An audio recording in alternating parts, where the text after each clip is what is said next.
Olá pessoal, tudo bem com vocês? Aqui é o professor Cláudio Nascimento, mais uma vez com vocês na nossa aula de Economia de Gestão. Então hoje eu trago para nós debatermos um assunto bastante relevante, que é os fatores de produção dentro da estrutura do mercado. Então você que está em casa nesse exato momento, então comece agora, na realidade, a prestar atenção na nossa aula, a entender um pouco de como funciona esse fator de produção. Primeiro, a estrutura do mercado, esse fator de produção ocorre, primeiro, o que é o fator de produção? O fator de produção são os insumos que são usados para produzir bens e serviços, Então vocês vão ter insumos que são utilizados para produzir bens e serviços. Então, dentro de uma função de produção, que é a relação entre a quantidade de insumos usados na produção do bem e a quantidade produzida desse bem. Então a gente pode colocar aí, que surge aí o produto marginal do trabalho, ou seja, o aumento da quantidade produzida decorrente do uso de uma unidade adicional do mão de obra, Então surge aí o produto marginal, onde a propriedade segundo a qual o produto marginal de um insumo diminui à medida que a quantidade de insumos aumenta. Então aí vocês vão ter um pouco, então surge aí essa questão da oferta de mão de obra, do equilíbrio da mão de obra, Então na realidade a gente vai ter esse capital, o captura de capital, os equipamentos, dentro das estruturas, usado para produzir esses bens e serviços, Então, observe, nós temos um interessante que a renda da economia se distribui entre os mercados e fatores de produção. Então, os três fatores de produção mais importantes são o trabalho, a terra e o capital, O trabalho, a terra e o capital. Então, vai surgir aí a demanda por fator de produção. Como o trabalho é uma demanda derivada, que surge das empresas que usam os fatores para produzir bens e serviços, empresas competitivas, maximizadoras do lucro. Elas vão empregar o que empregam em cada fator, até o ponto em que o valor do produto marginal do fator se iguala ao seu preço. Nesse sentido, a oferta de trabalho, eu gostaria de enfatizar que a oferta de trabalho resulta no trade-offs dos indivíduos em trabalho e lazer, Uma curva de oferta, com inclinação ascendente, significa que as pessoas respondem a um aumento de salários, desfrutando menos do lazer e trabalhando mais horas. Então, aí você vai ter um trade-off, você aumenta o valor das horas de trabalho, então eu vou agora desfrutar de menos lazer, em busca de quê? Em busca de aumentar o meu salário. Então o preço pago a cada fator ajusta-se para equilibrar a oferta e a demanda do fator. Como essa demanda reflete o valor do produto marginal, do fator, em questão do equilíbrio. Cada fator é remunerado de acordo com sua contribuição marginal e a produção dos bens. Então, como os fatores de produção são usados juntos, o produto marginal e qualquer fator depende da quantidade, depende da quantidade, depende da quantidade de todos os fatores disponíveis, como resultado da variação na oferta de um fator que vai alterar o quê? Os ganhos de todos os fatores. Então, nesse sentido, a gente enfatiza como isso influencia dentro da estrutura do mercado. Então aí vocês vão ter essa relação da concorrência perfeita, onde vai existir uma oferta abundante do fator de produção, né? Existe uma oferta abundante do fator de produção. Aqui é esse fator de produção dentro da concorrência perfeita, né? Esse fator abundante. Aí nós vamos ter a mão de obra, é isso, não especializada, né? Que torna o preço desse fator, é isso, constante, né? Então, na realidade, surge aí o monopsônio, né? Que há somente um comprador, é isso, para muitos vendedores, né? Um comprador para muitos vendedores dos serviços, dos insumos, né? Então, dentro dessa estrutura, né, do monopsônio, né?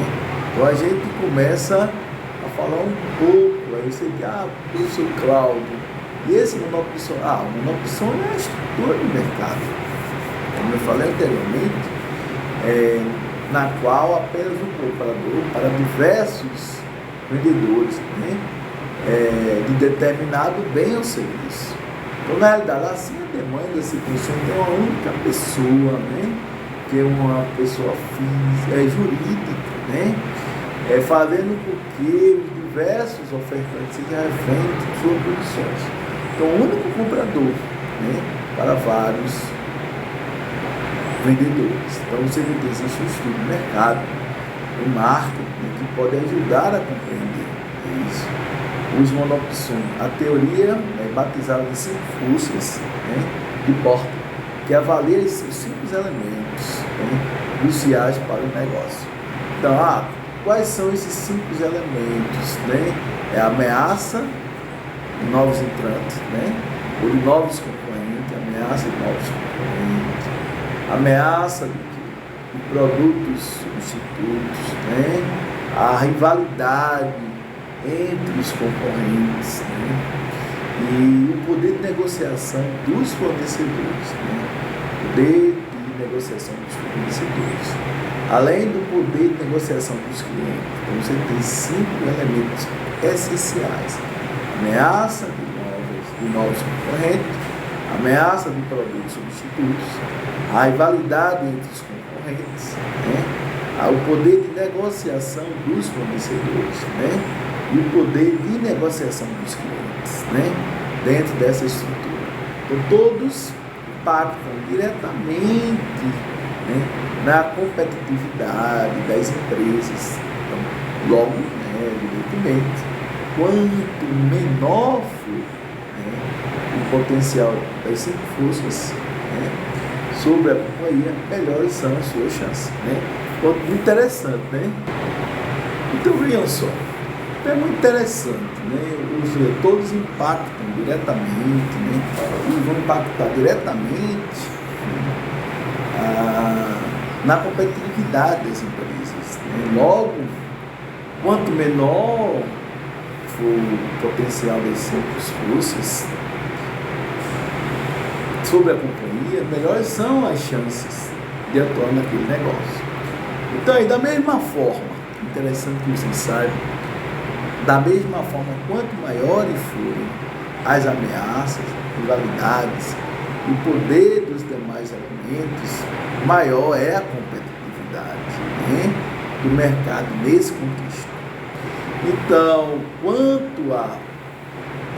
quanto a somente um comprador para os produtos ou serviços de várias empresas, né, sobre o nível de competitividade, né? Então você vai ter um único comprador. Então, além disso, o poder de negociação, o demandante é absoluto, né? Porque muitos ofertantes e o demandante, né? Então, nesse mercado de monopsônio, ou seja, que há somente um comprador, né? As empresas ofertantes tendem a ter alta, né, competição entre si e a praticar preços não atrativos, né? Então vocês vão ter um ponto interessante, né, para facilitar a maior compreensão de vocês, né? Vale a pena a gente fazer uma comparação entre monopólio e o monopsônio. Como vimos, ambos tratam sobre a estrutura do mercado, né? Porém, os conceitos estão lados opostos, né? Monopólio é composto por uma única empresa que fornece, né, bens e serviços. Há uma variedade de compradores, né? Como existe somente, né, aquela companhia que faz a oferta. Os clientes ficam sob o poder do monopolista, né? O poder do monopolista. Então, dessa maneira, aquele demandante, né, ou aqueles que demandam, são expostos ao que? A preços e qualidade determinada pelo ofertante dentro do monopólio. Geralmente os valores são altos, né? E ainda que a entrega deixa a desejar, né? Já o conceito criado pelo economista Robson diz que o monopsônio prevê que apenas o cliente absorva toda a oferta de vários produtores, né? Nesse jogo entre comprador, que coloca as cartas na mesa, né? Então o comprador coloca as cartas na mesa, conseguindo negociar a seu favor. Então aí você fica a critério, né? Então na realidade só eu compro os seus bens. Então você vai ficar refém do meu preço. Então eu determino o preço, né? Então os monopsonistas, né, assim, tendem a ser rigorosos, né? Tendem a ser rigorosos com os preços ofertados, né? Além de fazer diversas exigências, né, quanto a prazo de pagamento e entrega. Então, afinal, ele sabe, né, que se uma das empresas, né, não atender a sua demanda, outra, com certeza, outras tantas pode fazer, né? Então, se uma não atender a sua demanda, outras irão atender. Então, quais são as principais características desse monopsônio? Professor Cláudio, o mercado do monopsônio, né, pode ter os seguintes elementos: comprador único, comprador único. É ele que define, né, a regra do mercado, né? O monopsonista tem forte poder sobre o preço, né? Havendo um único comprador, o preço é fortemente influenciado em seu benefício. Aí vocês vão ter barreiras à entrada, né? Os novos entrantes, né, tem grande dificuldade para ingressar nesse mercado. Então, produto único. Então, no geral, o mercado monopsonista tende a ter um único produto, ou ter um grupo pequeno de itens, né?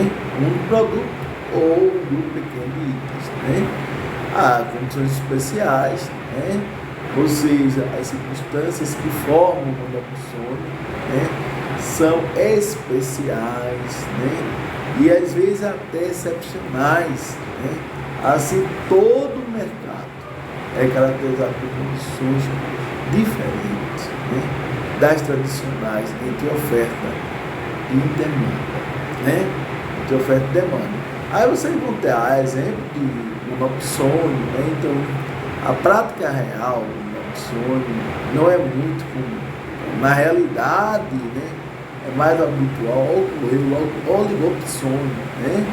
Ou seja, alguns poucos que compram de vários, né? Não é muito comum o monopsônio. É mais frequente também a prática do monopsônio em comprar de mão de obra, Então, assim, alguns profissionais, eles se especializam, né, e conseguem emprego somente em uma empresa específica, né, ficando dessa forma sobre as condições do trabalho ofertado, né? O trabalhador do setor de tecnologia, ciência, ciência e bancários, por exemplo, né, pode ser restrito a trabalhar em somente uma organização da área, né, devido ao seu grau de especialização, né? Então, você vai ter tecnologia, ciência e bancário, né? Mas para não deixar isso você sem resposta, podemos pensar exemplos práticos, né? De empresas que detêm uma opção de determinados setores, né? Petrobras, né? E o gás natural, né? Isso, a Petrobras, o gás natural, né? No Brasil, né? Então, a Petrobras tem o direito de comprar o gás natural, né? Isso, transportado pelo gasoduto da Bolívia, né? Isso, Brasil, né? Além disso, essa empresa também é a única compradora virtuais das importações, já que só pode fazer a revenda do gás em território brasileiro, né? Obras públicas, no caso das obras públicas, também pode haver monopsônio, né? Então, algumas construtoras, empreiteiras, né? E outras empresas especialistas em grandes obras podem ter como um único, né, cliente governo. Nesse sentido, os fornecedores devem se adequar às normas da exigência. Então, você vai ter aí a questão da Petrobras, o gasoduto, a questão das obras públicas, a questão do armamento, né, outro mercado que pode ser fortemente o mercado pelo monopsônio, né? É o de arma, de acordo com a legislação de cada país, os produtores bélicos podem ter que se contentar, isso, com apenas um comprador, as Forças Armadas, né? Assim, a compra dos produtos, né, fabricados, né, pelos players de mercado é restrita e comandada, né, pela centralização do Exército, né, policiais e demais instituições, né? Então isso é muito interessante. Então vocês vão ter aí, né, então, 3 setores, né, que a gente pode se considerar como um monopsônio, né? A questão da Petrobras, com o gasoduto, a questão simplesmente das obras públicas e de armamentos, né? Então, na realidade, é restrito só ao Exército e os policiais estaduais, né? Aí surge outra aí que é o oligopsônio, né? O que é esse oligopsônio? Então a gente vai dizer que o oligopsônio existe aí, né, poucos compradores, né, que dominam o mercado para muitos vendedores. Então, professor Cláudio, tem muitos vendedores, tem muitos vendedores, né? Muitos vendedores, poucos vendedores, né? Você vai ter aí, na realidade, poucos compradores que dominam o mercado para muitos vendedores, né? Novamente, poucos compradores que dominam o mercado para muitos vendedores. Exemplo, a indústria de laticínio, né? A indústria de laticínio, né? Principalmente aí vocês vão ter essa questão do leite, né? Que você vai ter muito ofertante, pouco demandante para comprar leite. Muitas vezes o produtor de leite ele fica nas mãos dos demandantes, né? Então, na realidade, o preço determinado no mercado é dado pelo demandante. Então, na realidade, aí vem o monopólio bilateral, que é outro ponto interessante, né? Que ocorre quando um monopsonista, né, na compra do fator de produção, defronta com um monopolista na venda desse fator. Aí você vai ter um monopólio bilateral, né? Ou seja, o monopsonista se depara, né, ou se defronta com outro monopolista, né, na venda desse fator de produção. Então, na realidade, nós temos aí uma estrutura muito interessante, né? Você vai ver, professor Cláudio, né? Esse é uma diferenciação muito grande, né, entre os dois grandes setores aí, o monopsonista e o oligopsonista, né? Monopsonista é um único comprador. E o oligopsonista, o oligopsônio, são vários vendedores. Um exemplo do oligopsônio é o mercado de cacau também, né, onde 3 firmas, né, a Casio, Acha, né? E a Danills Middle, né? Elas compram a maior parte de grãos de cacau, geralmente produzidos, né?